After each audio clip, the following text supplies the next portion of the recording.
কিন্তু সময় হবে না। পয়গম্বর সুলাইমান আল্লাহ পাক রব্বুল আলামিন যাকে গোটা পৃথিবীর রাজত্ব দিয়েছিলেন, নামটা কি বললাম ভাই?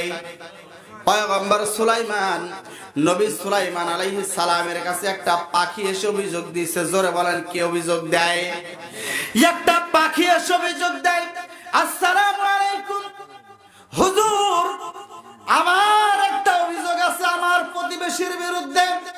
বলে, তোমার প্রতিবেশীর বিরুদ্ধে তোমার কি অভিযোগ? পাখি এবার ডাক দিয়ে বলে, হুজুর, আপনার রাষ্ট্রে আমি অমুক গ্রামে বসবাস করি, আমার প্রতিবেশীর নাম হলো মনে করেন আব্দুর রহমান।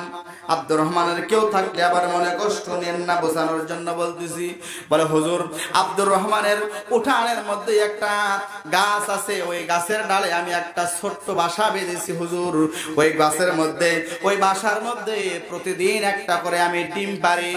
আমার মনের বড় তামান্না, আমার পরিবার বড় হবে, আমার পরিবারের সদস্য সংখ্যা বাড়বে। একটা দুটার বেশি, তিনটা নয়, একটা হলেই ভালো হয়।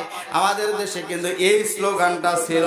আর পাখি বলতেছে, হুজুর, আমার পরিবারের সদস্য সংখ্যা বাড়বে, আমার মনের মধ্যে বড় আনন্দ লাগবে। আমার ওই গাছের মধ্যে একটা বাসা বেঁধেছি, বাড়ি বানিয়েছি হুজুর গো। ওই বাড়িতে, ওই বাসার মধ্যে যখন আমি ডিম পারি, প্রত্যেকটা দিন একটা করে ডিম যখন আমি দেই, এই বাড়িওয়ালা খুব দুষ্ট মানুষ, এই বাড়িওয়ালা আমার বাসার মধ্যে এসে আমার ডিমটা চুরি করে নেয়। হুজুর গো, এই বিচারটা আপনার করে দেওয়া লাগবে।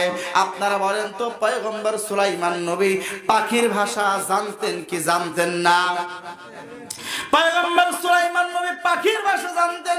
নবী সুলাইমান আলাইহিস সালাম পাখিকে ডাক দিয়ে বলতেছে, পাখি রে, তুমি যে অভিযোগ দিয়েছো, এই অভিযোগ দেওয়ার কারণে আমার একটু তদন্ত করা লাগবে। কারণ হলো, কোন ব্যক্তির বিরুদ্ধে কোনো অভিযোগ দিলে তদন্ত করা লাগবে, এরপরে আসামি ধরা লাগবে। কথা কোন ঠিক কিনা? কিন্তু আমরা দেখেছি 5ই আগস্টের আগে তদন্ত করার প্রয়োজন হয় নাই। কোলে মধ্যে কে কোন ব্যক্তি যদি কোন ব্যক্তির সম্পর্কে থানায় গিয়ে যদি একটু অভিযোগ দিত, মামা ঘরে ওই বাড়িতে আসতে দেরি হইতো না। তাও আসতো সিভিল ড্রেসে, সাদা পোশাক পরে নিয়া, কোথায় যায় না ঘরে গুম করে রাখতো। ভাই, দুনিয়ার কোনো মানুষ টের পাইতো না। কথা কোন ঠিক কিনা? আমাদের দেশে তদন্ত করার কোনো প্রয়োজন হয় না, কোনো মতো অভিযোগ দিলেই কাম আছে ভাই। কথা কোন ঠিক কি ঠিক না?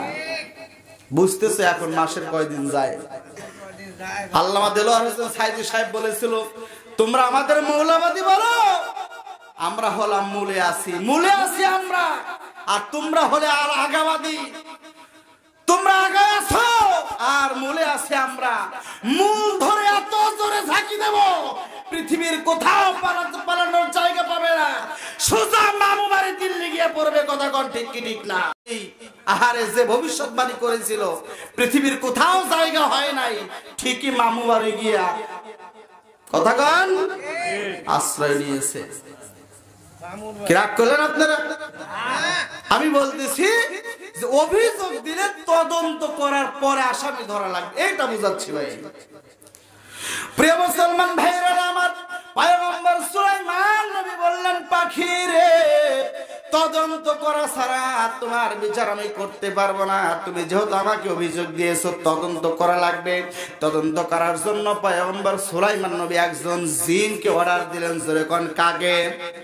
একটা জিনকে অর্ডার দিলেন, জিনকে নিযুক্ত করে দিলেন, যাও তুমি পাহারায় চলে যাও। পাহারায় গিয়ে তুমি কি করো, এই ব্যক্তি আসলেই চুরি করে কিনা তুমি খেয়াল করো। বন্ধুরা আমার, লম্বা ঘটনা। এই ব্যক্তি এবার জিন এবার ওই বাড়িতে চলে গেল। বাড়িতে যাওয়ার পরে লক্ষ্য করে দেখলাম আসলে পাখি ডিম পারে আর বাড়িওয়ালা চুরি করে। মুসলমান ভাইয়েরা আমার, এবার পয়গম্বর সুলাইমান ওই বাড়িওয়ালাকে ওই বাড়িওয়ালাকে সংবাদের মাধ্যমে ওই বাড়িওয়ালাকে ধরে নিয়ে আসলো রাজদরবারে ধরে নিয়ে আসার পর বাড়িওয়ালাকে জিজ্ঞাসা করে, ও আল্লাহর বান্দা, এই যে ছোট্ট একটা পাখি তোমার বিরুদ্ধে অভিযোগ দিয়েছে তুমি নাকি এই পাখিটার প্রত্যেকটা দিন একটা করে ডিম চুরি করো, তুমি কি আসলে এই পাখিটার ডিম চুরি করো কিনা? এবার এই ব্যক্তিটা পয়গম্বর সুলাইমান নবী যেহেতু একজন রাজা, যেহেতু একজন নবী, যেহেতু পাখির ভাষা বোঝে, বাতাস তার কথা শুনে, জিন তার কথা শুনে, পয়গম্বর সুলাইমানের এই কথা এই ব্যক্তি বলতেছে, হুজুর হ্যাঁ অবশ্যই প্রতিদিন আমি এই ব্যক্তির বাসা থেকে একটা করে ডিম চুরি করি। পয়গম্বর বললেন, তোমাকে আমি সাবধান করে দিচ্ছি, খবরদার তুমি চুরি করবে না। কারণ তুমি যদি চুরি করো, আল্লাহর কোরআনের আইন অনুযায়ী যদি কোনো ব্যক্তি চুরি করে, তাহলে কোরআনের আইন অনুযায়ী চোরের হাত কেটে দিতে হবে। কথা কোন ঠিক কিনা? কিন্তু আমরা দেখেছি আমাদের দেশেরও হাজার হাজার মানুষ হাজার হাজার কোটি টাকা আত্মসাৎ করছে ভাই।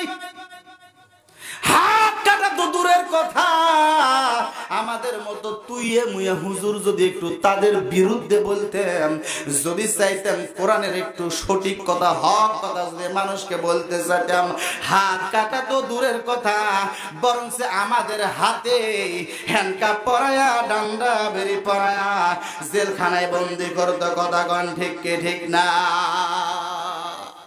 প্রিয় মুসলমান ভাইরা আমার, পয়গম্বর সুলাইমান শরীয়তের বিষয়টা তাকে জানাইয়া দিল, নিষেধ করে দিল, আজ থেকে আর চুরি করো না। প্রিয় মুসলমান ভাইরা আমার, আবার চলে গেল। আবার যখন চলে গেল পাখি, পাখি আবার পরের দিন অভিযোগ নিয়ে আসছে, পয়গম্বর কি বিচার করলেন? এই ব্যক্তি তো আবার আমার বাসার ডিম চুরি করতেছে। পয়গম্বর সুলাইমান বললেন, মুখের কথায় আর কাজ হবে না, ডাইরেক্ট অ্যাকশন নেওয়া লাগবে। কথা কোন কি অ্যাকশন? ডাইরেক্ট অ্যাকশন নেওয়া লাগবে, তাছাড়া কাম হবে না। দুইটা জিনকে নিযুক্ত করলেন, এই পাখির যে বাসা, এই গাছে তোমরা বসে থাকবে, আর এই বাড়িওয়ালা যখন এই পাখির ডিমগুলো চুরি করার জন্য এই গাছের উপর যখন উঠতে যাবে, এই ব্যক্তিটাকে এত জোরে ধাক্কা দিয়ে ফেলে দিবা যাতে ওর ডিম চুরি করার স্বাদ মিটে যায়। ডিম চুরি করার স্বাদ যেন মিটে যায়, এত জোরে ধাক্কা দিয়ে ফেলে দিবা।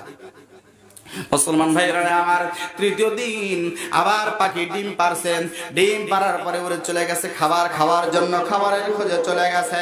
মুসলমান ভাইরা আমার, এই ব্যক্তি তৃতীয় দিন আবার যখন ডিম চুরি করার জন্য গাছে উঠবে, এমন সময় একজন ফকির, একজন সাইলকারী, একজন ভিক্ষুক এসে ওই ব্যক্তিকে বলতেছে, আসসালামু আলাইকুম, ও আল্লাহর বান্দা, আমি না খাওয়া ব্যক্তি, অনাহারী ব্যক্তি, এসেছি তোমার কাছে কিছু সাইল করার জন্য, কিছু খাবারের জন্য।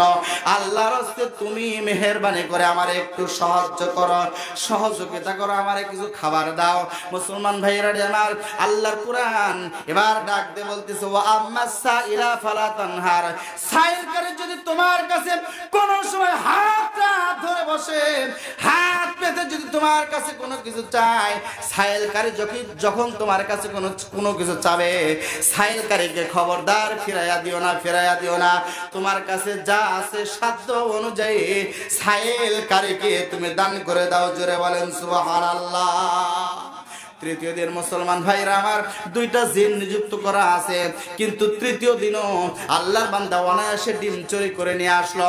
তৃতীয় দিন আবার পয়গম্বর সুলাইমানের কাছে পাখিটা চলে গেল, অবজেকশন দিল, হুজুর কি বিচার করেন নবী হয়া, কি বিচার করেন একজন রাষ্ট্রের প্রধান হয়া, একজন প্রেসিডেন্ট হয়া, আপনি কি বিচার করলেন? আমার ডিম চুরি তো বন্ধ হয় না। পয়গম্বর সুলাইমান দুইটা জিনকে ডাক দিয়ে বললেন, কে রে, তোদের দুইজনকে আমি নিযুক্ত করেছিলাম এই গাছে বসে থাকবে, আর এই ব্যক্তির ডিম চুরি করতে যখন উঠবে, ওই ব্যক্তি গাছ থেকে ধাক্কা দিয়ে ফেলে দিবে। এবার দুইটা জিন ডাক দিয়ে বলতেছে, হুজুর আমরা তো মুশান নিয়েছিলাম, প্রস্তুত নিয়েছিলাম ধাক্কা দেব। এমন সময় হঠাৎ করে একজন ফকির চলে আসলো, আর এই ব্যক্তি গাছে ওটা বন্ধ করে দিয়া ঘরের মধ্যে থেকে খাবার বের করে নিয়ে ওই সাইলের হাতে দিলাম। আল্লাহর রাসূল বলতেছেন, আস-সাদাকাতু তারাদ্দুল বালা, দান করলে দান করলে সদকা করলে বালা মুসিবত দূর করে দেয়। আল্লাহর হাবিব আরো বলেন আস-সাকিউ হাবিবুল্লাহ ওয়ালাউ কানা ফাসিকান, দানকারী হলো আল্লাহর বন্ধু যদি হয় আল্লাহর বান্দা ফাসিক। মুসলমান ভাইরা আমার, জিন বলতেছে হুজুর ওই ব্যক্তি দান করেছে, নবীজির হাদিস হলো আস-সাদাকাতু তারাদ্দুল বালা, দান করলে সদকা করলে বালা মুসিবত দূর হয়ে যায়। হুজুরগণ বালা মুসিবত দূর হয়ে যায় ওই ব্যক্তি দান করার কারণে।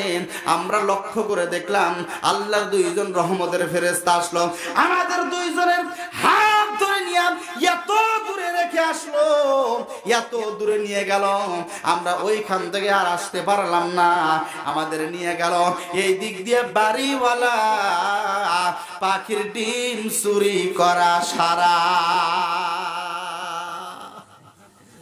প্রিয় মুসলমান ভাইয়েরা আমার, তাহলে আপনাদের যে জিনিসটা আমি বুঝাতে চাচ্ছি এটা কিন্তু সরাসরি হাদিস শরীফ থেকে আপনাদের শোনালাম। মনে করেন না শরীয়তপুরীর মতো ওই যে সাপের কাহিনী আর বাঘের কাহিনী, না তা কিন্তু নাই, সরাসরি হাদিস শরীফ থেকে আপনাদের শোনালাম। প্রিয় মুসলমান ভাইয়েরা আমার, এই জন্য আসুন আজকে আল্লাহর ঘর মসজিদের জন্য এতগুলো মানুষের মধ্যে থেকে কোন ব্যক্তি আছেন হুজুর আমার বাবা চলে গেছে, মা চলে গেছে, দাদা দাদি চলে গেছে, হিতাকাঙ্ক্ষী চলে গেছে, আত্মীয় স্বজন পাড়া প্রতিবেশী অনেক মানুষ মাটির অন্ধকার কবরে, আজকে তার রুহানি হালাতে আমাদের মুখের দিকে তাকায় আছে। আমার বাবা আব্দুল্লাহ, আমার ছেলে আব্দুল্লাহ, আমার ছেলে আব্দুর রহমান, আমার ছেলে আব্দুল মালিক, তারা আজকে এই মাহফিলে আল্লাহর ঘরের জন্য তারা দান করবে। আল্লাহ তাআলা তাদের দানটা কবুল করে নিয়ে আমাদের কবরের আযাবগুলো মাফ করে দিবে। প্রিয় মুসলমান ভাইরা আমার, কোন ব্যক্তি আছেন সর্বপ্রথম 1000 টাকা আমার কিরণ আর আল্লাহ তাকবীর দহবারাত থেকে আল্লাহ আপনার বান্দা কিরণ সরকার দোয়া করার দরকার। আল্লাহ 100 টাকা দান করেছে, মাও নাই বাপও নাই, দুইজনে চলে গেছে। মা আছে, আহারে জনম দুঃখিনী মা দুনিয়া জীবিত আছে কিন্তু বাবা চলে গেছে। আল্লাহ আমার কিরণ সরকারের 100 টাকা দান কবুল করে নিয়া আব্বার কবরখানা জান্নাতের বাগান বানান, জোরে বলেন।